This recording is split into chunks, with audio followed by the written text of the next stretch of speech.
페이지는 많지는 않습니다. 내용은 많습니다.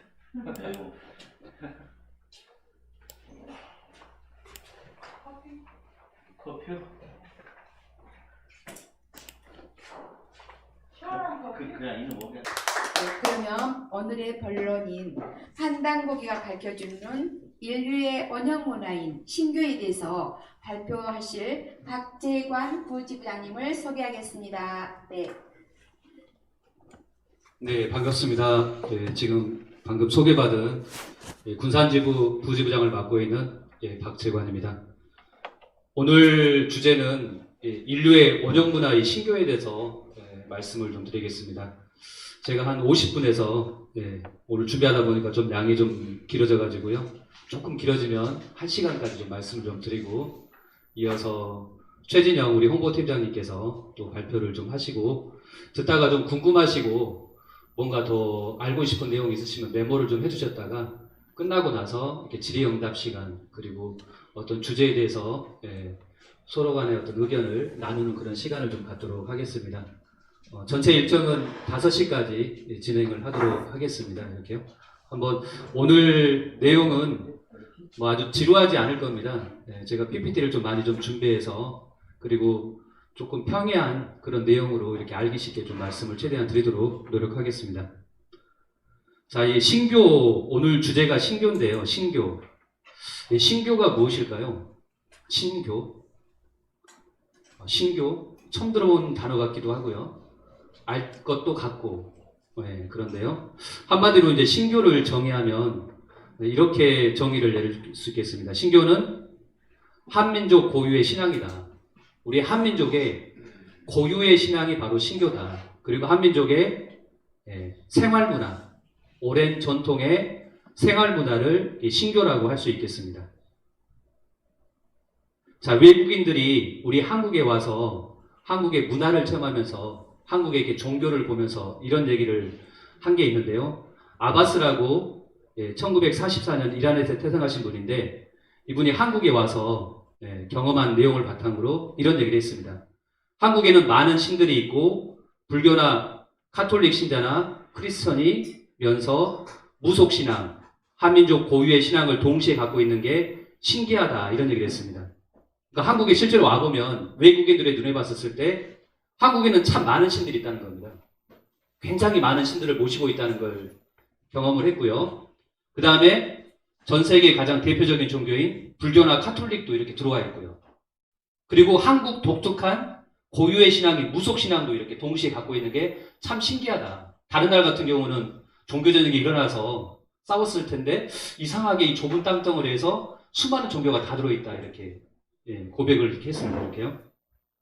자, 그래서 이 그림처럼 우리가 불교 뭐 한 번 정도는 저 땅에 가서 108배례도 한번 해보고 기도도 한번 드려본 적이 있으실 겁니다. 불교도 있고 그 다음에 천주교 성당에서 미사를 드리는 모습입니다. 그 다음에 이것만 있는 게 아니라 또 무속신앙도 있습니다. 우리가 뭐 사실 목사님들도 사실은 너무 막막할 때 교회 성장 안 될 때 점집에 가서 물어본다 그래요. 이렇게요. 많이 가요? 많이 가요. 실제로. 뭐가 인생에 딱 막힐 때, 내 앞이 막막할 때, 점집, 무당집, 보살집을 찾아가게 됩니다. 이렇게요. 저도 가본 적이 좀 있었고요. 그 다음에 이렇게 유교 문화가 이렇게 또 장례 문화로 그대로 남아있고요. 그래서 유교, 뭐, 기독교, 천주교, 불교가 이렇게 공존하고 있는 나라고요. 거기에 이렇게 우리 한민족 고유의 이렇게 무속도 있는데요. 참, 우리나라, 이 좀 특별한 게 뭐냐면, 국경일. 나라의 가장 경사스러운 행사에 보면은, 특정 종교의 기념일이 국경일로 이렇게 돼 있는 나라가 우리 대한민국이다라는 것입니다.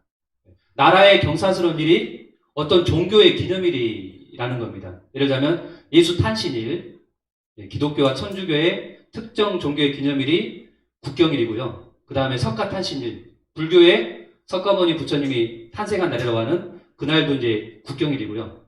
그 다음에 개천절, 그 다음에 또 하나가 이제 가장 중요한 국경일이 추석과 설날이 있겠습니다. 근데 추석과 설날의 공통점은 우리 한민족 고유의 어떻게 보면 문화인데 조상님을 위해서 그날은 제사도 지내고 차례도 지내는 날이지 않습니까? 자, 이게 뭐냐? 바로 국가적인 행사에 바로 한민족 고유의 이런 문화가 있었다는 겁니다. 그것이 현재 우리가 추석과 설날 가장 중요한 민족 대명절, 이것이 과연 어디서 온 거냐, 이게 오늘 살펴보고자 하는 우리 민족에게는 고유한 신앙이 있었는데 바로 신교라는 것이 있었다는 겁니다. 그에 대해서 한번 살펴보겠습니다. 자, 미국 감리교회 선교사 호모 헐버트가 우리나라에 와가지고 선교활동을 했었는데요. 아까처럼 똑같은 이런 얘기를 하고 있습니다. 자, 영어가 좀 어려우니까 번역을 좀 했습니다. 이렇게요. 밑에만 보시면 됩니다. 저도 영어 잘 모르니까요. 자, 일반적으로 우리 모든 한국인은 사회에 있을 때는 유교도가 되고, 그 다음에 철학이 있을 때는 불교도가 되고, 괴로움이 있을 때는 신교도가 된다라고 합니다. 이렇게요. 네. 사회생활 할 때는 유교가 이제 인간관계 맺고 예의 범절 중요하니까 유교도가 된다는 거고요. 또 철학, 뭔가 인생에 대해서 논할 때 다 이렇게 하면은 불교도가 된다는 거예요. 마음에 대한 닦는. 그런데 인생에 뭔가 이렇게 엄청난 괴로움, 시련에 빠졌을 때는 다 신교도가 된다는 겁니다. 우리 고유의 아까 무속 된다는 건데요. 자, 그래서 이런 말을 했습니다. 어떤 사람의 종교가 무엇인지를 알려면 그가 어려움에 빠졌을 때를 지켜봐야 된다. 그럴 때 그의 진정한 종교가 나올 것이다. 그 사람이 정말로 힘들었었을 때, 어려움에 빠졌었을 때 그 사람이 갖고 있는 진정한 종교가 무엇인가, 어떤 믿음을 갖고 사는가가 드러난다는 겁니다. 자, 이러한 이유에서 나는 한국인의 밑바탕에 깔려있는 종교이자 다른 모든 단순한 상부 구조들의 기초가 되는 것은 한국인 본래의 스피릿 워십, 신을 이렇게 숭배하는 바로 신교다라고 이렇게 얘기를 하고 있습니다. 그래서 우리 한민족, 한국인이라면 우리 민족의 정서 속에, 마음 속에 흐르고 있는 밑바탕에 깔려있는 이 종교인 신교를 알아야만이 우리가 한국인으로서 한국을 제대로 이렇게 알 수 있다라는 것입니다. 자, 그런데 너무나 안타깝게도 우리나라에 살면서 한국인들이 우리의 고유 문화를 갈수록 지금 모르는 사람들이 늘어나고 있다는 겁니다. 지금 젊은이들 우리 고유의 문화에 대해서 전혀 배우질 않고요. 관심조차 없는 그런 세상이 되어버렸습니다. 그래서 바로 이것을 오히려 외국인이 지적했는데요. 한국인만 모르는 다른 대한민국이라고 하버드대 박사인 임마누엘 페스트라이시가, 이 사람이 한국이 너무 좋아서 이름까지 한국의 이름 이만열로 바꾼 사람인데요. 이 사람이 지금 세계는 대한민국에 주목하고 있다. 그리고 이제 이 한국의 고유 문화에 너무도 이렇게 위대한, 여기에 소중한 가치가 있다는 것을 이렇게 말하고 있는데요. 자, 아시아에 등장할 또 다른 1등 국가는 바로 한국이다. 대한민국이 앞으로 전 세계를 이끌어가는 1등 국가가 된다는 얘기를 하고 있는데요. 이렇게 얘기하고 있습니다. 한국인 안에 보물이 있는데 왜 그걸 찾지 않느냐. 한국이 세계에 내놓을 것은 현대자동차, 삼성TV가 아니라 홍익인간 정신과 같은 전통 문화의 재발견이다. 이런 얘기를 하고 있습니다. 우리 한국인 안에 보물이 있다는 거예요. 근데 그 보물이 뭐냐면 홍익인간 정신과 같은 전통 문화에 대한 재발견.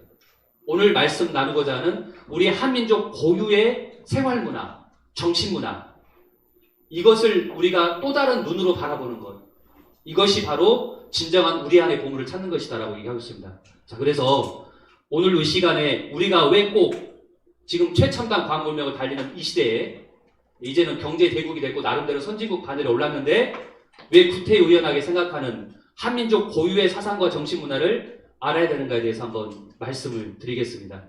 자, 그 첫 번째 이유는 바로 이 질문과 같은 건데요. 나는 진정한 한국인인가? 바로 우리가 우리 자신에게 한번 자문자답을 한번 해볼 필요가 있을 것 같습니다. 나는 진정한 한국인인가? 한국인이라면 당연히 알아야 되는 한국의 문화와 역사, 정신, 사상, 철학, 이걸 모르고 산다는 겁니다. 이 질문은 뭐가 같냐면 나는 누구인가? Who am I? 우리는 누구인가? 나는 누구인가? 이 질문과도 같습니다. 이렇게요. 자, 이것에 대해서 아주 통렬하게 깊이 있게 반성을 하고 자기의 삶의 전체 방향성을 바꾼 아주 유명한 그 배우가 있는데요. 다 아실 겁니다. 연사마 배용준이라고 이렇게요. 한국 한류의 1세대, 일본에 가서 연사마라고 이렇게 칭했던 이 배용준이 이런 기자회견을 했었는데요. 일본의 어느 기자회견장에서 제법 아주 많은 기자들 중에서 누군가가 이제 그런 질문을 던진 거예요. 혹시 한국에 추천해주고 싶은 여행지나 명소가 있는가라고 물어본 겁니다. 한국에서 왔으니까, 한국에 배우니까요. 그런데 그 질문에 선뜻 답을 못했던 것이 떠오른다. 그때 생각이 났다는 거예요. 내가 우리 문화에 대해 얼마나 알고 있을까? 부끄럽지만 별로 아는 것이 없었다는 겁니다. 정작 자기가 한국을 이끌어가는 한류 1세대 배우인데 너무나 부끄럽게도 한국의 문화에 대해서, 한국의 역사에 대해서 모르고 있었다는 게 부끄러웠다는 고백을 이렇게 했습니다. 그래서 우리 문화를 알아나가면서 나는 내 자신을 다시 찾고 싶었다라고 얘기를 했습니다. 바로 이제 중요한 내가 내 자신을 찾고 싶었다. 그거 뭐냐? 바로 우리의 고유의 문화와 바로 역사를 알아가는 것에서 시작한다라는 것입니다. 자, 그래서 이분이 그 쓴 책에서 우리 고유의 문화를 알아가면서 그 책에 담긴 내용이 이런 내용이 있습니다. 고시와 성조에 대해서 나온 내용인데요. 고시와 성조. 여기 보시면 농가의 농사꾼이 들에서 밭을 가다가 점심 먹을 때 되면 먼저 이렇게 밥 한 숟갈을 떠내고 이것을 빌고 고시대 고시대 하는 거 다 풍습 아실 겁니다. 이렇게요. 고시대 고시대. 이것은 당군 때 고시라는 신하가 밭과 땅을 맡아서 백성들에게 농사를 가르쳤기 때문에 후세 사람들이 그 근본을 잊지 않기 위해서 밥 먹기 전에 하는 하나의 예식입니다. 이렇게요. 그래서 고시는 누구냐? 당군 시대 때 농림부 장관이 바로 고시입니다. 당군 안건께서 고시에게 농사를 장려하도록 하시고 그 기록이 당군책에 나옵니다. 그래서 이분을 잊지 않기 위해서 농림부 장관이기 때문에 농업을 주관하셨기 때문에 고시대 고시대 밭에서 이렇게 한 겁니다. 그 다음에 성조. 성조는 건설부 장관이라고 할 수 있겠습니다. 당군 안건께서 성조에게 궁시를 짓겠다는 겁니다. 궁전을 짓게 하신 거죠. 당군세계의 기록이 나옵니다. 그래서 우리가 일본도 이렇게 성조신이다, 성주신이다라고 이렇게 모시지 않습니까? 이렇게요. 그 문화가 내려온 겁니다.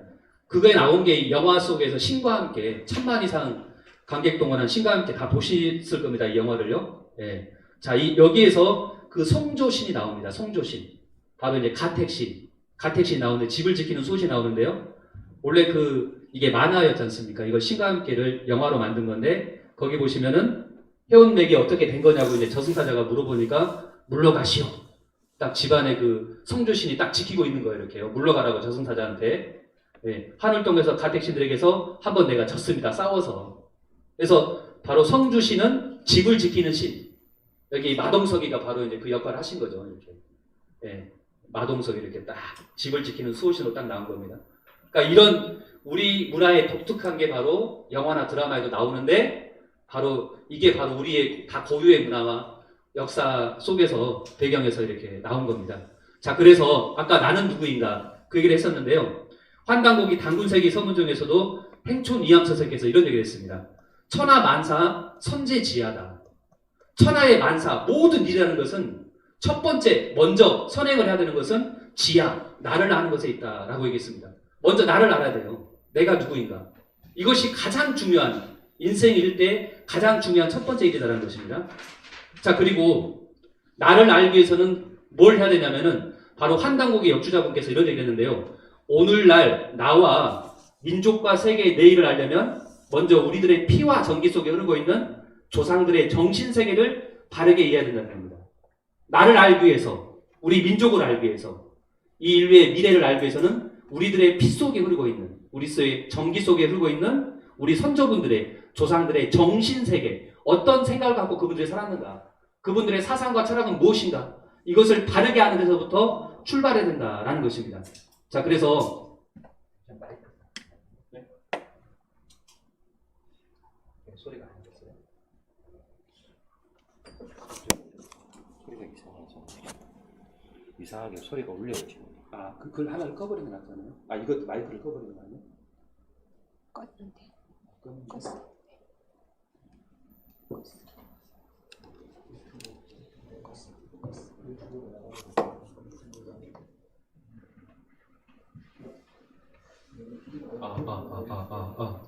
마이크 테스트.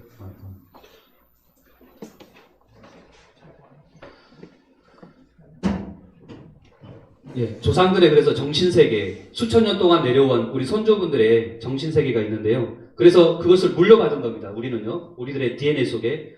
그래서 우리 한민족에게는 지금 나의 피 속에는, 우리들의 정기 속에는 과거, 현재, 미래를 관통하는 영원히 변치 않는 역사물의 원천적 DNA가 그대로 지금 살아 숨쉬고 있다는 겁니다. 중요한 거는요.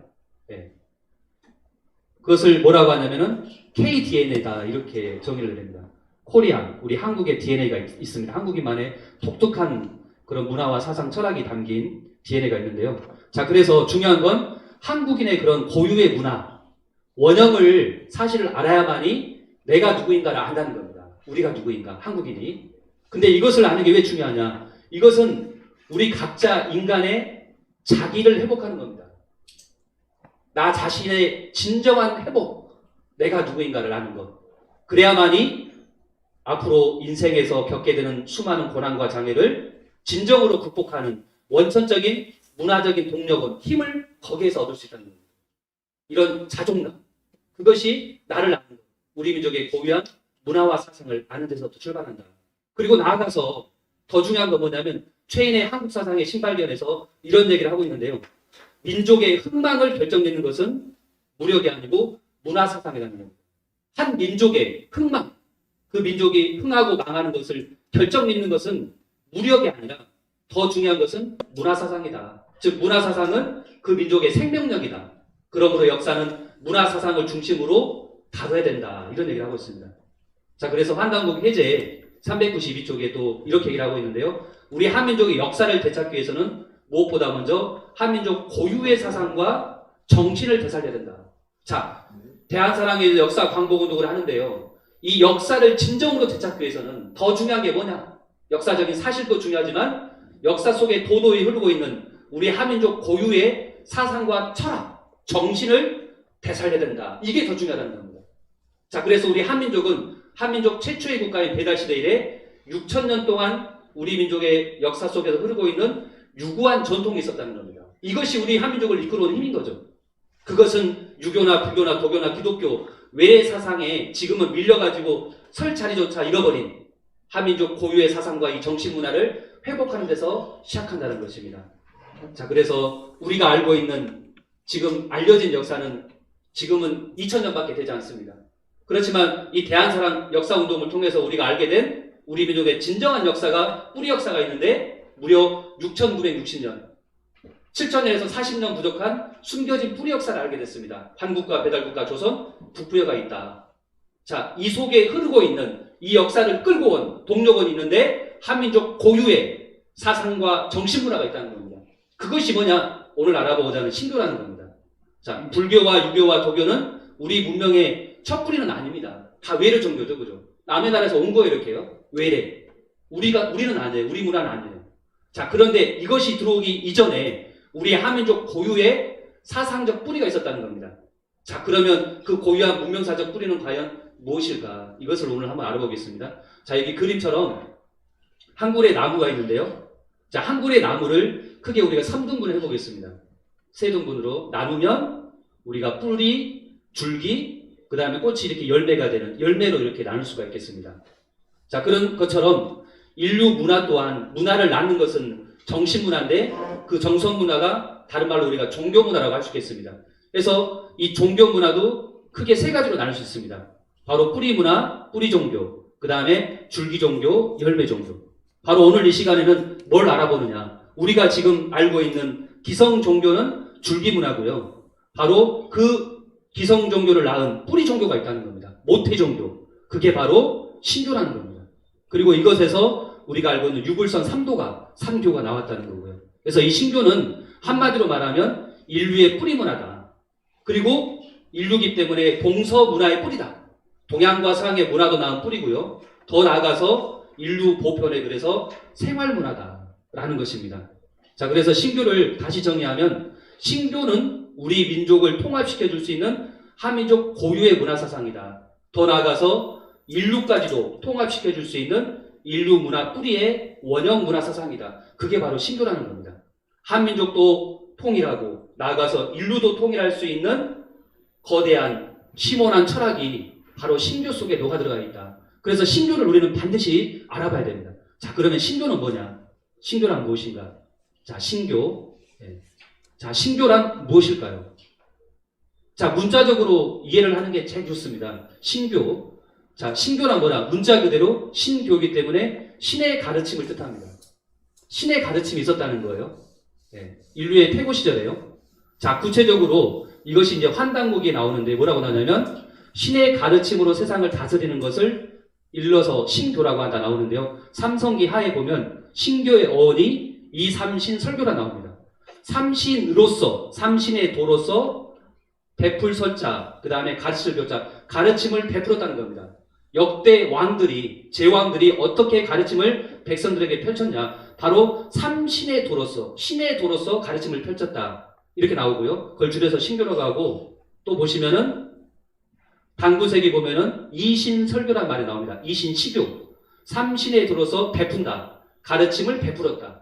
어떤 성자들의 가르침, 어떤 제왕들의 가르침이 다 신으로서 가르침을 베풀었다는 겁니다. 중요한 게요.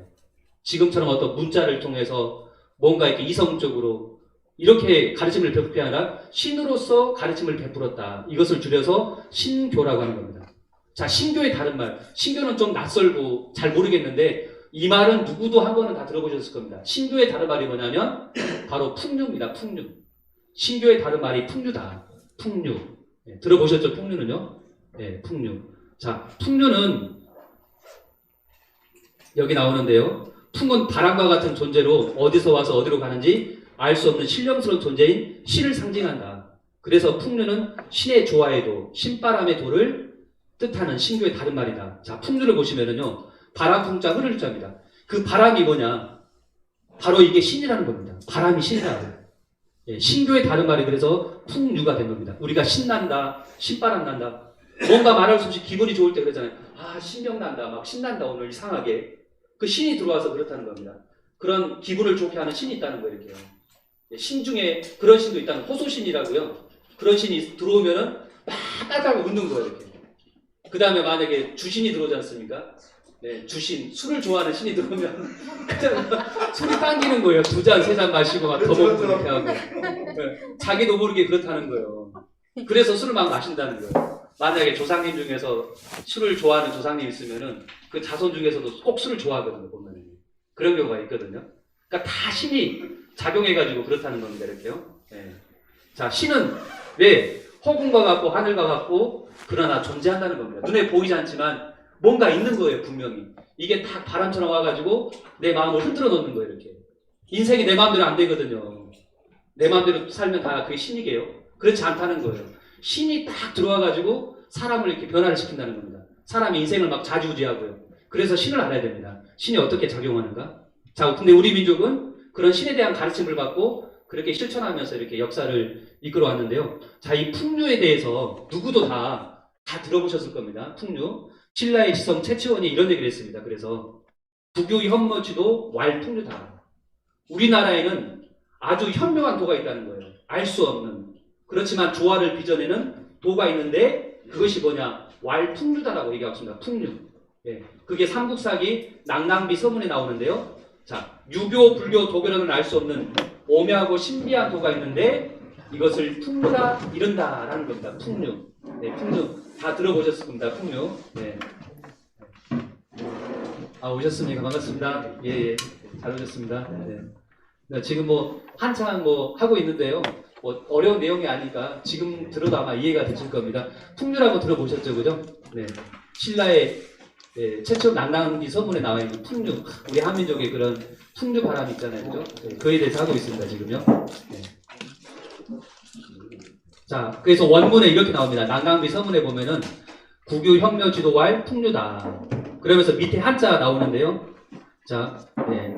설교 지원, 그 다음에 비상선사, 신뢰 포함 3교, 접하 군생이다. 한자니까 조금 어려우니까 또 이렇게 통 막히죠? 그 밑에 한글을 보시면 됩니다. 자, 보시면 그 교를 창설한 내력은 선사에 자세히 기록되어 있다는 거예요. 풍류가 어떻게 나왔는가. 선사에 기록되어 있는데 놀라운 건 뭐냐면 그 실은 3교를 포함하고 있다는 거. 풍류라는 것입니다. 3교. 우리가 알고 있는 유교, 불교, 기독교가 벌써 3교의 사상과 철학을 다 포함하고 있다는 겁니다. 그리고 군생을 접하한다. 접하 군생이라고 그랬는데 접이라는 것은 만난다. 접한다. 우리가 관계를 맺는다는 뜻이고요. 화라는 것은 벨화자, 변한단 말입니다. 군생은 뭇 생명을 말합니다. 자, 그래서 글자 그대로 풀면 뭇 생명들이 만나서 관계를 맺으며 변하게 한다는 겁니다. 진정한 사람을 변하게 하는 게 바로 풍류도라는 겁니다. 그 다음에 거기에는 유불선 기독교 이 가르침이 핵심이 거기 다 녹아 들어가 있다는 거 놀랍게도요. 자, 그래서 실제로 보면 명당비 서문 76자가 나오는데요. 들어와서 가정에 효도하고 나가서 나라에 충성하는 것은 노사구, 공자의 뜻과 같은 것이요. 무의로 일을 처리하고 말없이 교를 행함은 주주사, 노자의 종지와 같은 것이요. 악한 일은 하지 않고 선한 일을 받들어 행하는 것은 축건태자, 석가의 교와 같은 것이다. 공자님의 가르침, 노자의 가르침, 석가의 가르침이 다 낭랑리 서문에 기록되어 있다는 거예요. 이게 풍류도라는 겁니다. 그러니까 원래 우리 민족은 유교, 불교, 기독교가 들어오기 전에 유교, 불교, 기독교를 수용할 수 있는 사상과 철학이 다 있었다는 거예요. 그래서 지금 이렇게 공존할 수 있다는 겁니다. 이렇게. 우리네 DNA 속에서는 다 그걸 갖고 있었다는 겁니다. 자, 동방 한민족은 그래서 유불선이 출현하기 이전에 벌써 신교, 풍류라는 고유한 어떤 믿음 체계가 있었다는 거예요. 사상이 있었다. 철학이 있었다는 겁니다. 신교는 그 사상이 심오하고 원대하며 나중에 등장한 유불선의 기본 사상이 이미 다 포함되어 있었다. 그래서 19세기 말에 나온 신교 총화에서는 신교를 어떻게 정의하냐 이렇게 정의하고 있습니다. 신교는 묻 종교의 조상이며 모태가 되는 어머니가 되는 뿌리 진리다 이렇게 밝히고 있습니다. 자, 그래서 신교 총화에 이렇게 나오는데요. 신교지 중교지조다 이렇게 나옵니다. 위 모질이다. 신교는 묻 종교의 조상이며 모태가 되는 뿌리 진리다. 묻 종교의 조상이라는 겁니다. 우리가 알고 있는 최고의 인생의 가르침인 이 종교의 진정한 조상이 뭐냐? 그게 바로 신교라는 겁니다. 뿌리가 되는 진리. 그것이 바로 신교다라고 정의하고 있습니다. 자, 그래서 이 신교에 대해서 이렇게 얘기를 하고 있는데요. 세상에서 행하여지는 이 삼교, 우리가 알고 있는 유불선, 기독교 이 진리를 보면은 도교에서는 은둔수행하여 장생불사하고 불교에서는 고요히 선정하여 신법을 닦고 유교에서는 기강을 펴고 일륜을 밝히는 것에 지나지 않는다. 이것이 신교에 다 포함이 되어 있다. 놀랍게도. 그래서 환단고기 역주자분께서는 이렇게 한마디로 인류 문화를 이렇게 정의하고 있는데요. 인류 문화는 사실 신교 뿌리라는 겁니다. 우리가 알고 있는 유불선도 사실 신교의 변형이라는 겁니다. 신교가 변화돼서 한 파트를 맡아서 전공 분야를 삼고 하나의 가르침이 나온 거다라고 이렇게 얘기해 주고 있습니다. 그래서 제1의 신교, 인류의 뿌리 문화가 있었고 그것이 이제 제2의 신교로 발전돼서 우리가 알고 있는 유불선 기독교가 나왔다라는 겁니다. 자, 그 다음에 이제 규원사화에 나타난 신교인데요. 규원사에서는 이렇게 얘기를 하고 있는데 우리나라는 우리 민족이 국교가 뭡니까? 국교 지금은. 국교가 없잖아요, 지금은요. 네. 자, 그런데 조선시대까지만 해도 국교가 있었는데 우리 민족은 수천 년 전부터 국교가 뭐냐? 바로 신교였다는 겁니다. 신교를 국교로 삼고 그에 따라 풍속을 삼으니 우리들의 마음속에 스며든 지 오래됐다. 신교가 우리 민족의 국교였다는 건데요. 자, 그러면 신교는 어떤 종교적인 행사를 했는가? 자, 보시면은요. 천지신명, 그리고 특히 천지신명의 주제자인, 통치자인 삼신상계님을 받들고 그 가르침을 받아서 살아가던 보편적 생활문화, 이게 바로 신교라는 겁니다. 천지신명도 받들고 그 다음에 그 주제자인 삼신상계님까지 받드는 문화가 있었다는 겁니다. 그래서 우리 민족 이 고유의 사상, 생활문화의 가장 대표적인 역사 속에 흐르고 있는 가장 대표적인 문화가 뭐냐면 바로 천재, 제천 문화가 있었다는 겁니다. 하늘을 제사를 지는 이 제천 문화가 인류 문화의 바로 원형의 핵심으로서 천재의 제를 올리는 이 제천 문화, 한민족의 이제 대동축제인데요. 이것이 우리 민족은 수천 년 전부터 계속 내려왔습니다. 이렇게요. 그래서 우리가 알고 있는 고대 우리 한국의 제천 행사, 부여의 영고, 동해 무천, 고구려 동맹, 이게 뭐냐 다 한마디로 이게 제천 행사입니다. 하늘의 제사를 지내는요. 그 다음에 영고제라는 말도 들어보셨을 겁니다. 영고제. 이것은 맞이할 영자를 써가지고요. 삼신 하나님을 맞이하는 천재 축제, 대동굿을 말합니다. 그 다음에 또 대영절이라는 말도 들어보셨을 겁니다. 대영절. 이것은 음력 3월 16일 날 하는 행사인데 삼신 영고제, 바로 삼신 상계님을 크게 맞이하는 제천의식이 바로 대영절입니다. 1년에 한 번 이날이 되면 3월 16일 날 삼신상계를 맞이하는 큰 제천 행사를 했는데요. 고조선의 역대 왕들도 바로 이날 대영절을 강화도 마리산에 올라가서 천재를 거행했습니다. 장군조선 시대 때요. 그 다음에 고구려의 을지문덕 장군도 대영절 천재를 올렸고요. 행촌 이암 선생, 아까 당군세계를 쓰신 고구려 당시 최고의 시문화 수준까지 하셨던 행촌 이암 선생도 충무광의 명을 받아서 마리산 참성단에 올라서 천재를 올린 기록이 나옵니다. 이렇게요. 자, 그 다음에 그런 역대 왕들만이 이렇게 삼신상제님을 모셨느냐, 그분을 이렇게 신앙을 했느냐가 아니라 실제로 일반 백성들까지도 이 신교 문화의 자취가 지금도 남아서 일반 안악내들도 사실은 상제님께 이렇게 기도드리고 그 다음에 천지신명께 기도드린 문화가 이렇게 내려왔다는 겁니다. 그래서 여기 시골에 우리가 어렸을 때 여기 나이가 다 지긋하신 분도 많이 있으시잖아요. 그래서 이런 초가집 다 보셨지 않습니까? 거기에 이제 장독대가 있고요. 그 다음에 거기에 이렇게 딱 정한수라고 또는 정화수라고 이렇게 모시는 걸 한 번 정도 다 보셨을 겁니다. 자, 여기다 이렇게 정한수를 떠놓고 누구에게 기도드렸냐? 바로 북녘하늘의 칠성을 바라보면서 칠성님께 기도를 드렸습니다. 이렇게. 자, 우리가 사격에서 상관왕했던 바로 진종호 선수 어머니도 정한수를 떠놓고 이렇게 아들을 위해서 기도를 이렇게 드린 장면입니다. 이렇게요. 아마 어머니의 그런 기도 덕분으로 진종호 선수가 상관을 하지 않았나 우리가 생각해 볼 수 있습니다. 자, 이런 모습도 많이 보셨을 겁니다. 저도 어렸을 때 우리 할머니가 이렇게 부엌에다가 이렇게 정한수를 떠놓고 기도하는 모습을 제가 봤거든요. 우리 할머니가 같이 어렸을 때 제가 자고 그랬는데 한 4시 정도 되면은 일어나셔가지고 어디를 가시더라고요. 어머니 어디 가셨지? 아무리 찾아도 밖에는 안 보이고 부엌이 연결돼 있었거든요. 부엌 옛날에 정제라고 하잖아요. 딱 열어보니까 어머니가 이렇게 깨끗한 물 하나 떠놓고 이렇게 기도드리더라고요. 아, 근데 나중에 안 거예요. 아, 이게 이거구나. 이게 신교구나. 이게 신교문화구나. 이렇게 정한수 떠놓고 비나이다. 누구에게 비납니까? 바로 칠성님께 비나이다. 칠성님. 북녘하늘의 칠성님께 기도드리는데요. 자, 이것이 우리가 아주 대박 히트친 드라마 션샤인. 여기서도 바로 이제 기도드린 장면이 나오는데요. 그 장면을 잠깐 보겠습니다. 비나이다 비나이다 지시며 1월 성신 지신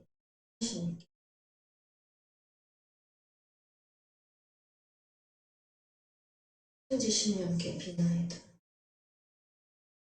천지 1월 성신, 그 다음에 천신님이라고 합니다. 천신, 하늘의 신. 바로 북녘하늘에 계신 바로 상제님께 이게 기도를 드린 장면이 나오죠. 그 다음에 역적 드라마에서도 칠성님께 장독대 정한수 기도를 드립니다. 자손을 위해서 한번 보겠습니다. 칠성신 터주신 지신 조왕신께 비나게 하니 우리 길어 아버지 가는 길 지켜주고 오는 길 살펴주시오.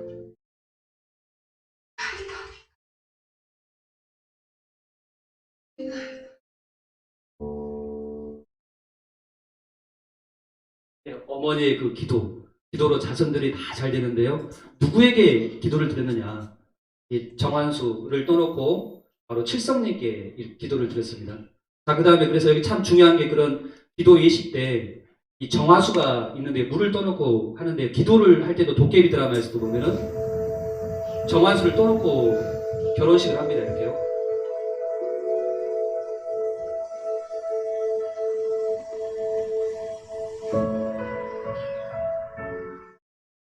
죽음이 우리를 갈라놓을 때까지 너의 모든 말에 그게 뭐든 나도 죽음이 우릴 갈라놓아도 당신의 모든 말에 그게 뭐든 나도요.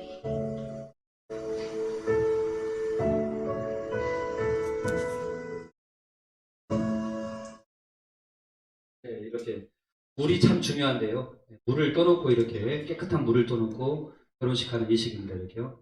자, 중요한 건 그래서 우리 신교문화의 자체에서는 이렇게 정한수를 떠놓고 중요한 건 이 칠성님께 이렇게 기도를 드렸다. 북녘하늘의 칠성.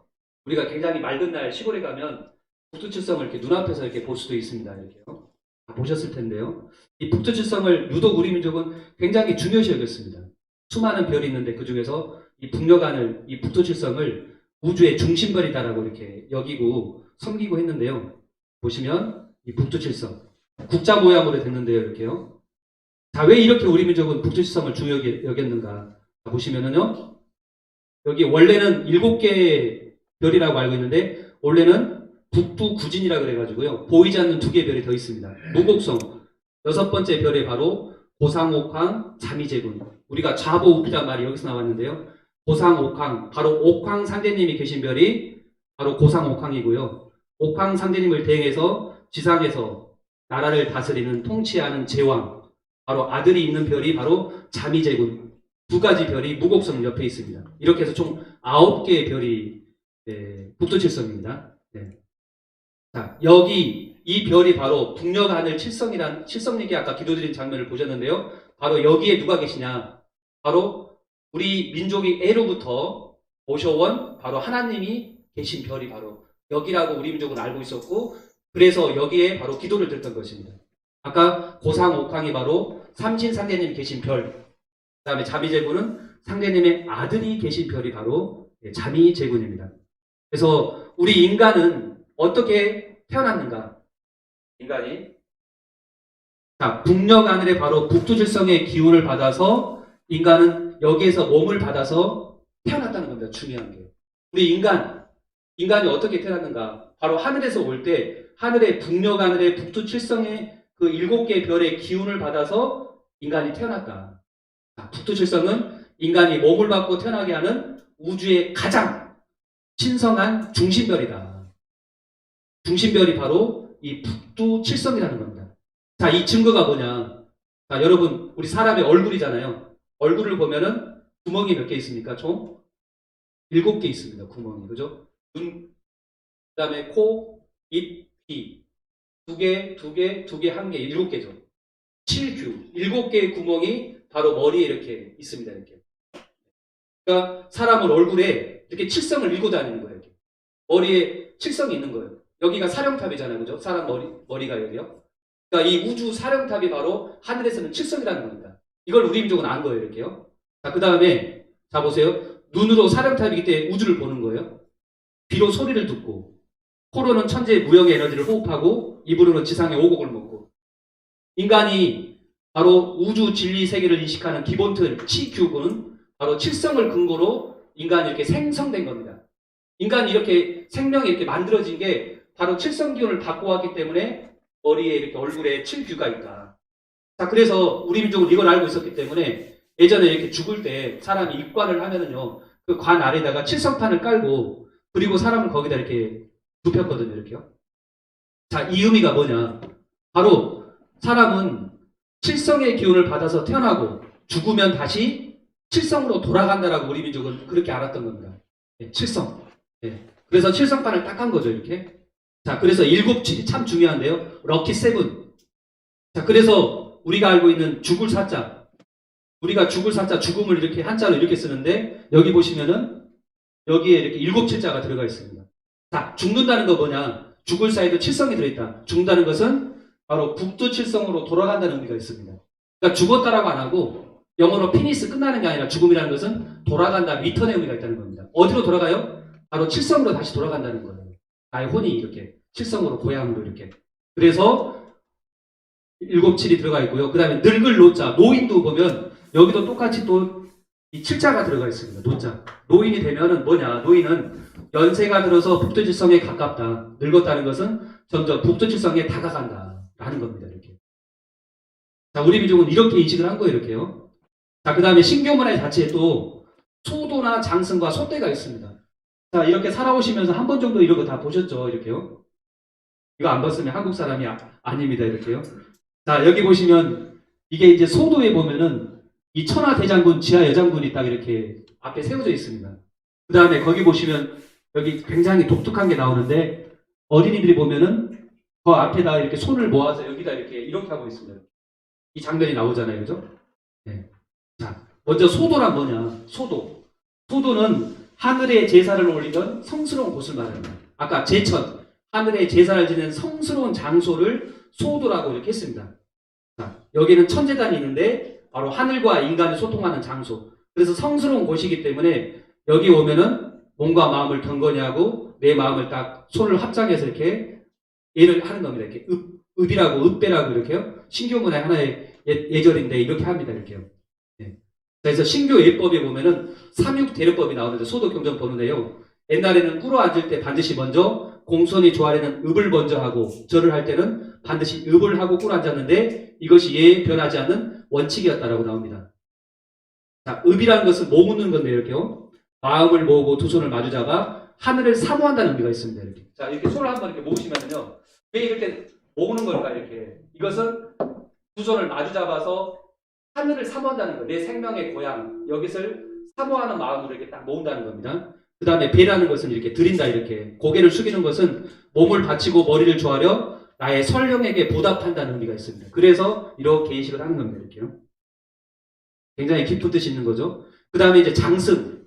장승은 소도나 바로 마을 어귀의 수호신으로서 이렇게 장승을 딱 세우는데요.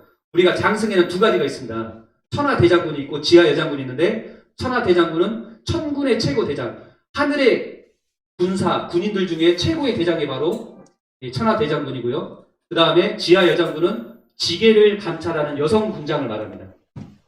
이 문화도 바로 우리 한민족 고유의 신규 문화입니다. 그 다음에 또 소대와 삼조고가 있습니다. 소대를 딱 세우죠, 이렇게요. 자, 소대, 삼조고 다 보셨을 겁니다, 이렇게요. 자, 이것은 바로 옛적 우리 민족은 마을 어귀의 큰 기둥 소대 위에 바로 새를 조각해서 이렇게 올려놨다. 바로 이게 영적 매개체라는 겁니다. 신의 전령사가 바로 새였다는 겁니다. 그 다음에 이것이 소도임을 알리는 하나의 일종의 표시였었고요.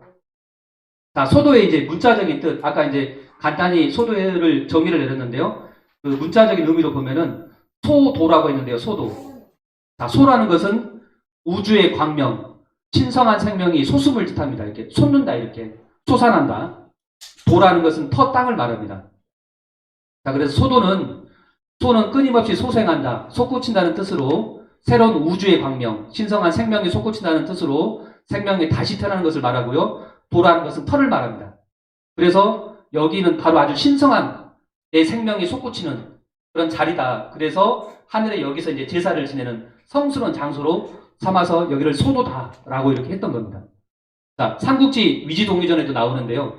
모든 나라에 각기 벼릅이 있어서 이를 소도라 부르고 큰 나무를 세워서 방울과 국을 달아놓고 여기에서 이제 신을 섬긴 겁니다. 이렇게. 근데 소도의 특징이 뭐냐면 바로 이렇게 신성한 곳이었다. 여기를 소도라고 했고요. 소도의 원형이 보면은 여기 그림처럼 여기서 이제 제천 하늘의 제사를 지내는데 여기 소도의 중심에는 뭐가 있냐면은 제천단 앞에 보면은 나무가 있었다는 겁니다. 나무. 이 나무가 뭐냐? 이게 바로 들어보셨죠? 신단수. 우리가 신단수에서 가장 으뜸이 바로 이 솔나무인데 이 솔이 바로 우두머리 소나무였습니다. 소나무라는 의미가 바로 솔이다. 우두머리 나무다. 신단수의 으뜸이라는 의미고요. 그게 바로 신목, 신단수, 신이 내려오는 하나의 그 통로가 되는 게 바로 이 나무였다는 겁니다. 이렇게. 자, 여러 종류의 이제 신단수가 나옵니다. 마을 어귀에도 보면은 이런 몇 병 된 나무가 있잖아요. 그죠? 여기서 이제 뭐 우리가 제를 지내고 나무에 대고 목신에게 여기도 또 나오죠. 이렇게요. 그 다음에 일본에도 보면은 그런 이 검줄을 이렇게 딱 쳐놓고요. 사람들이 이렇게 마음대로 이렇게 출입하지 못하게끔 이렇게 엄금하는 그런 검줄도 이렇게 나와 있습니다. 보면은요. 그 다음에 저기 몽고에도 보면은 그런 신단수가 이렇게 있고요. 이렇게요. 그 다음에 이런 또 아주 나무 자체가 웅장한 그런 신단수도 이렇게 있습니다. 이렇게 보면은요. 그 다음에 고구려 벽화에도 보면은 신단수가 나오죠. 그죠? 그 다음에 페르세폴리스, 아파나 다궁 부조에도 보면 신단수 그런 나무가 이렇게 나오고 이렇게요. 그 다음에 전 세계에 보면은 그런 신단수가 나옵니다. 이거는 카자흐스탄에 보면은 저렇게 이 신단수 나무를 상징한 게 이렇게 하늘과 땅 인간이 만나는 신단수 디바인 트리라고 이렇게 있고요. 런던에도 보면은 염주나무라고 이렇게 린넨 나무라고 이렇게 유럽에도 이렇게 이런 나무가 있고 우리나라 이 강화도 마리산 첨성단에 보면은 여기도 신단수가 있어요. 작은 나무가 이게 신단수거든요. 이게. 바티칸 오벨리스크에도 보면은 가운데 이렇게 오벨리스크가 이 신단수를 상징한다는 거죠. 이렇게 하늘의 그런 신성한 기운을 받는 이 뾰족한 나무처럼 이렇게 세워놨고요. 센트럴 파크도 이렇게 보면 쫙 나무를 상징해서 세워놨습니다. 자, 그 다음에 또 하나가 이제 고사 문화 있잖아요. 고사. 한 번 정도는 고사 안 지내신 분이 없잖아요. 우리가 무슨 일을 할 때 보면은 다 고사를 이렇게 지내는데 고사 문화가 있습니다. 지금도 이렇게 건물을 새로 지을 때, 뭐 사업을 새로 시작할 때, 또는 사업에 어떤 어려움을 처할 때 이제 아무리 해도 안 될 때, 의지할 수 없을 때 이제 고사를 이제 지내잖아요. 또는 산신제, 당산제도 이렇게 지내는데 보면요. 옛날에 이런 풍습이 있었지 않습니까? 이렇게요. 한민족의 대표적인 신명대접 문화가 바로 이 고사 문화가 있다. 이렇게 집을 새로 지을 때 이렇게 집이 잘 지어지게끔 예, 고사를 지내는 겁니다. 그 다음에 차한테도 이렇게 우리 민족은 돼지 머리 올리고 제사 지내는, 아주 외국 사람들 보면은 참 신기해요. 이렇게요. 그런 문화가 있죠. 이렇게 자동차 앞에도 이렇게 돼지 머리 올려놓고 이렇게 따서 제사를 지냅니다. 이렇게요. 그 다음에 뭔가 이렇게 개업할 때, 그리고 이제 영화 촬영할 때, 드라마 촬영할 때도 신고식으로 딱 이제 고사를 지냅니다. 뭐 여기 이제 뭐 야구 경기 할 때도 고사 지내는 모습이 나오고요. 그 다음에 예전에 영화 설국열차에서도 촬영 전에 이렇게 고사 지내는 게 나옵니다. 이렇게 큰 떡시로 하나 해가지고 이제 배우들 다 이제 고사 지내죠. 예. 여기 보시면 이제 송강호가 이렇게 술 한잔 따르는 모습이 나오죠. 이렇게 고사 지내는 거. 이런 문화가 지금도 이렇게 남아 있습니다. 이렇게 신교 문화가. 이게 우리 고유의 문화거든요. 생활문화 했었거든요. 자, 실제로 무궁화 2호를 발사할 때 황보안 사업단장을 비롯한 관계자들이 발사 직전인 1996년 1월 23일 미국의 케이프 케네디 우주센터에서 돼지머리 고사를 지냈다고 합니다. 그러니까 최첨단 과학 문명에서도 이런 과학으로만 모든 게 될 것 같은데 그 마지막에는 이 신에게 이렇게 기도하는 예식이 고사를 지냈다라는 겁니다. 중요한 게요. 자, 이제 마지막으로 넘어가서, 자, 인류 문화의 이제 변천을 보면 아까 말했던 것처럼 나무에서 뿌리가 있고 줄기가 있고 열매가 있는 것처럼 뿌리 문화 시대가 있었고요. 그때는 신교가 있었고 이게 줄기로 이렇게 문화 변천을 해서 다양한 종교와 철학과 과학이 이렇게 발달했습니다. 자, 그런데 언젠가는 여름이 가면 가을이 오듯이 열매로서 통일이 돼가지고 맺어지듯이 문화의 이제 성숙기를 인류는 지금 맞이하고 있습니다. 성숙기. 그렇죠. 굉장히 많이 지금 인류가 성숙을 했잖아요. 이렇게요. 예. 자, 고전 아침 편지에 미랄한 알탱이라는 그러한 그 편지 내용이 나오는데요. 나는 늘 기적에 대한 말을 들어왔다. 하지만 나에게 기적은 일상이다. 흙 속에 씨앗 하나를 심으면 자라나 식물이나 나무가 된다. 흙 속에 씨앗이 결국 자라서 나무가 이렇게 된다는 것입니다. 씨앗으로부터 출발한 거죠. 그리고 그 씨앗 속에는 놀라운 게 뭐가 있냐? 바로 열매를 맺으면 가을에 그 속에 씨앗이 있다는 겁니다. 결국 가을은 뭐냐면 본래의 봄철의 씨앗이 드러나는 겁니다. 이렇게. 자기 본래의 모습, 원형이 이제 오리진이 드러나는 거죠. 실체가요. 가을이 돼서 비로소 이제 드러나는 겁니다. 자, 여기와 같이 나무가 이렇게 봄철에 씨앗에서 자라서 줄기, 잎사귀가 나오고 가을에서 이렇게 열매를 맺고 그 속에 씨앗이 있는 것처럼 지금은 우리 인류 문화의 원형, 지금 이 신교가 우리는 드러나는 때에 지금 살고 있다는 것입니다. 중요한 건. 이 신교를 그래서 알아야 된다는 겁니다. 이게 원형인데 이게 드러나는 거예요. 이렇게요. 실체가 이렇게요. 자, 여기 보시면요. 실제로 미래학자들이 하는 말입니다. 자, 인류는 지금 어떤 시대를 맞이하느냐. 아주 오래전에 수렵 채집하면서 살아가는 세상에서 1만 년 전에 농경시대가 열렸잖아요. 그 다음에 이제 17세기 때 산업시대가 열렸고 19세기 이제 정보 지식 노동자 시대를 우리가 살아왔잖아요. 근데 지금 21세기는 그러면 우리는 어떤 시대를 앞으로 맞이할 것인가.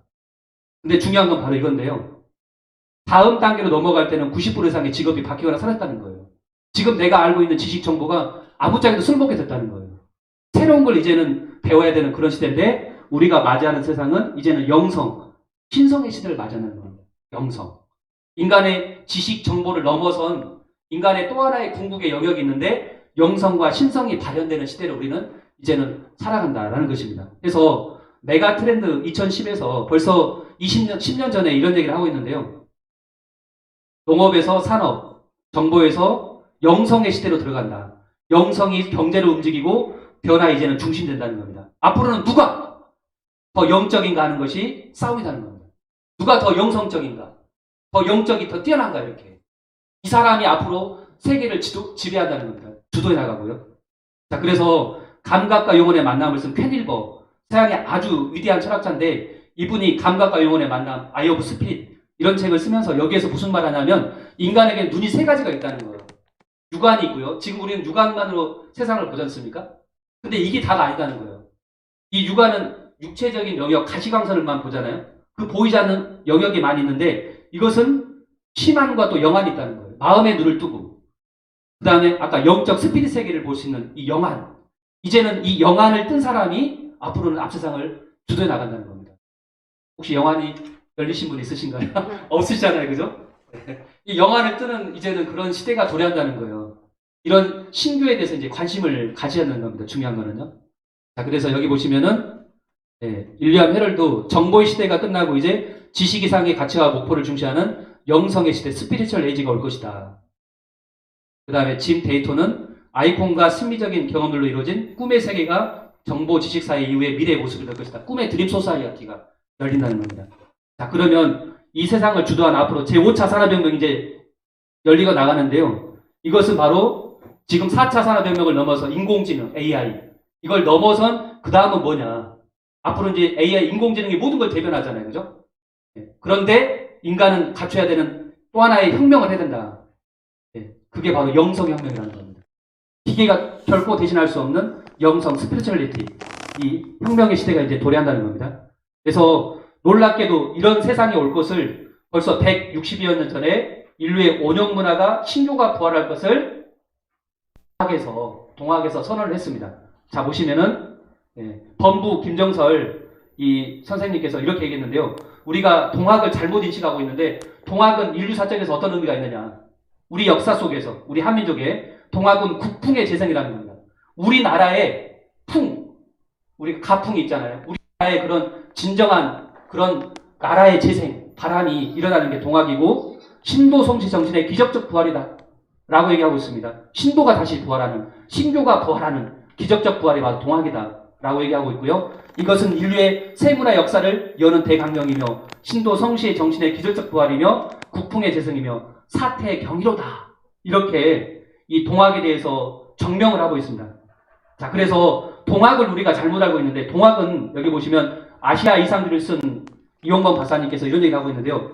실제로는 동학은 한국의 고대 이상 사상에서 근원을 두고 있다. 한국의 고대 이상 사상은 유교나 도교에 큰 영향을 줬다. 아까 말한 것처럼 신교가 실내 포함 상교를 하고 있다. 이것이 유교나 도교나 불교에 영향을 줬다는 겁니다. 우리 민족이 여기에 근원 최재우가 창도한 동학은 유교, 불교, 도교, 카톨릭, 샤머니즘 등 다양한 가르침을 혼합한 종교이다. 그게 융합된 게 바로 동학이라는 겁니다. 동학은 이 동학 속에는 유교도 있고 불교도 있고 도교도 있고 카톨릭 사면이즘이 다 여기에는 융합되어 있다는 겁니다. 이렇게 동학의 속에는요. 그래서 이렇게 얘기를 하고 있습니다. 동학 뷰 원곳 가드 하면서 수는 스픽스 말한다. 얼티미트 궁극의 그레이트 웨이 도도가 나온다는 겁니다. 동학은 그래서 종교가 아니거든요. will be born in this world. 이 세계에 무국대도가 이렇게 나온다. 무국대도. 도가 나온다는 얘기를 하고 있습니다. 자, 그 도가 주역에서 말한 것처럼 성언호간. 모든 천지와 성인의 말씀이 어디에서 마침내 이루어지냐. 간방에서 이루어진다. 주역의 설계전의 총 본론이거든요. 간방에서 모든 뜻이 이루어진다는 거예요. 말씀이 이루어진다는 겁니다. 그럼 간방이 어디냐? 자, 우리 한반도가 간방입니다. 간방. 자, 여기가 울산에 있는 바로 울주군에 있는 간절곶이라는 곳이 있습니다. 여기가 동해안에서 맨 먼저 해가 떠오른다고 해맞이를 하러 많이 이쪽에 가거든요. 이렇게요. 근데 간절곶이랍니다. 지명 이름이 간절곶. 간이 끊어지는 바로 지명이라는 거예요. 간절곶. 그러니까 이 간방이 바로 한반도라는 걸 우리가 알 수가 있겠습니다. 간절곶. 자, 여기 그림처럼 아까 씨앗 뿌리에서 모든 운동은 시작된 겁니다. 이렇게 초목도 보면은요. 그리고 이것이 이제 우리가 물러날 퇴자인데요. 이 글자를 보면은 물러날 퇴자인데 이게 보면 열매 맺을 간에다가 그 다음에 쉬엄쉬엄 갈 척작입니다. 이게 쉬엄쉬엄 갈 열매로 되기 위해서 쉬엄쉬엄 이렇게 나아가는 과정이 지난 인류 역사의 과정이었었고요. 이것이 가을이 되면 어떻게 됩니까? 이 간 이게 열매 맺을 간자입니다. 열매를 딱 맺습니다. 이렇게. 그러니까 뿌리가 결국 씨앗이 결국은 열매가 되는 과정. 이 초목의 과정처럼 인류 문화도 인류 문화의 바로 뿌리 신교가 있었고 이게 유불선으로 나왔고 마침내 이제 이것이 열매로 맺어지면서 뿌리가 다시 이렇게 드러난다.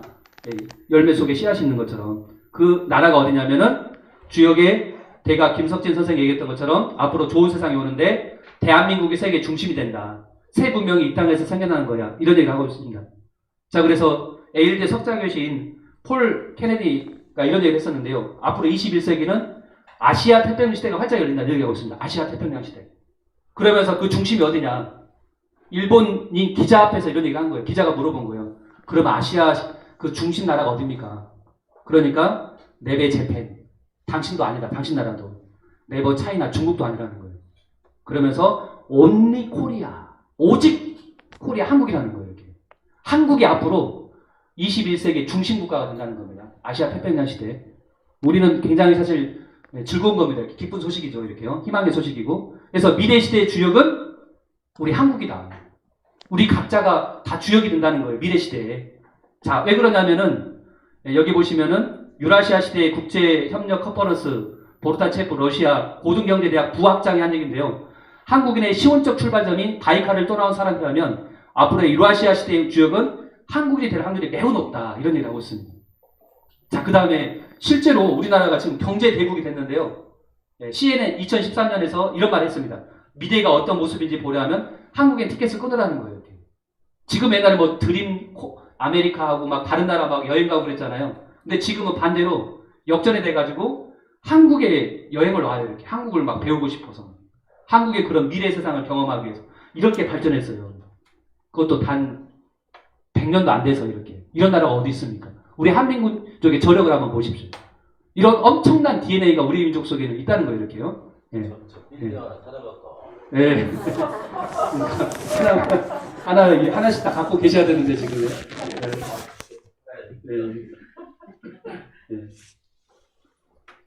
미래학자 제레미 리프킨은 이런 얘기했습니다. 21세기는 역동적이고 정보경화가 강한 한국이 중요한 역할을 하게 될 것이다. 인류사 발전에도 큰 역할을 할 것이다. 한국이 중요한 역할을 한다는 거고요.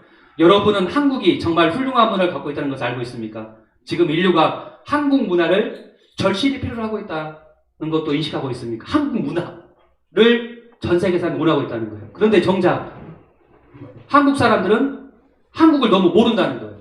한국 문화를 모르고 한국의 영화 뭐 이런 것들을 싫어한다는 거예요. 이렇게요. 그래서 이런 얘기를 하고 있어요. 예. 외국인 최초 가야금 독재를 했던 조세린 베제드 교수는 내 역할은 한국인들이 한국을 좋아하게 만드는 걸 하고 싶다는 거. 자기가 오히려 한국 사람이 한국 문화를 모르고 싫어하니까 이렇게요. 자, 그 다음에 수군과 독일 무대에 올리는 아인 프라이어는 이런 얘기했습니다. 한국은 세계적으로 알려진 훌륭한 전통문화 자산을 많이 가지고 있는데 이를 발전시키려는 노력이 부족하다. 아까 임마누엘 페트라이시가 말한 것처럼 한국인 안에 보물이 있는데 이것을 다 갖고 있는데도 왜 이걸 드러내고 이렇게 알려고 하지 않느냐. 이런 거에 지적을 하고 있어요. 외국 사람들 보면은 깜짝 놀란다는 거예요. 너무나 심오하고 너무나 위대하고 어떻게 말로서 형언할 수 없는 그런 문화가 있는데 한국인들이 정작 본인들은 가치를 모르고 있다는 거예요.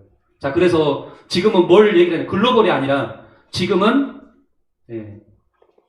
진정한 그 글로벌과 로컬이 합해진 그걸 얘기를 한다는 얘기를 하고 있습니다. 이렇게요. 한국 문화를 진정 글로컬이라고 합니다. 세계적인 동시에 지역적인 거. 그러니까 가장 한국적이면서 가장 세계적인 글로벌이라고 세계화를 위해서 남의 나라 것만 배우는 게 아니라 우리 것도 알고 배우면서 주인의식을 갖고 남의 것을 이렇게 받아들이는 이게 필요하다는 겁니다. 이렇게 글로컬 의식.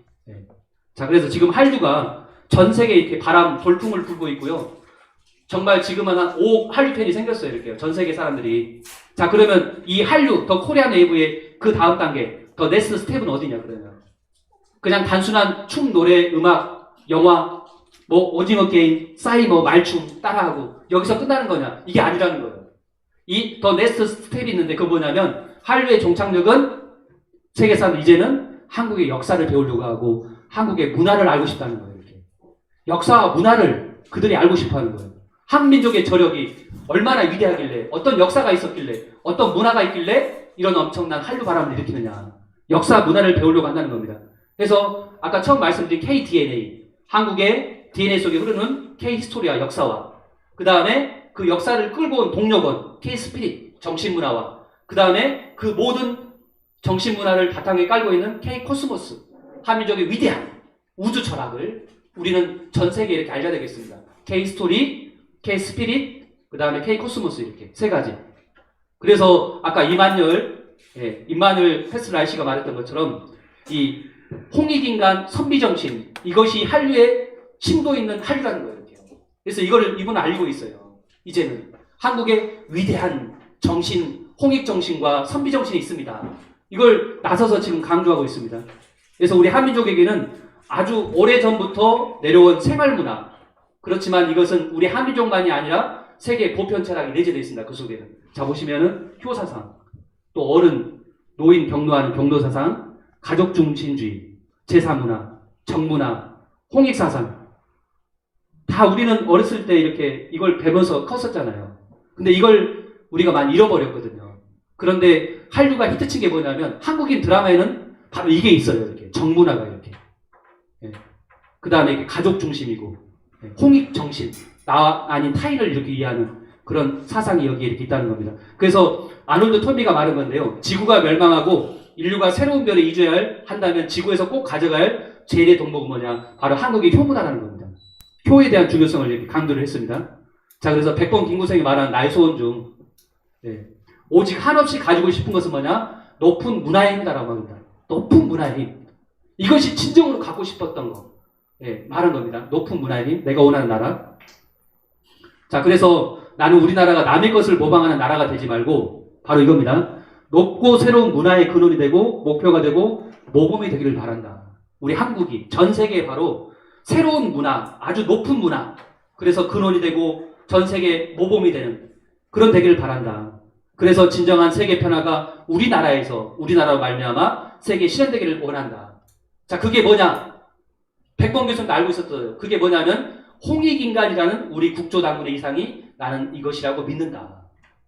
바로 홍익정신, 홍익인간 사상, 우리 민족 속에 흐르고 있는 정신문화, 이것이 전 세계를 이끌어가는, 전 세계 평화 세상을 우리가 만들어낸다면 이것이야말로 전 세계를 만든다라고 얘기를 하고 있습니다.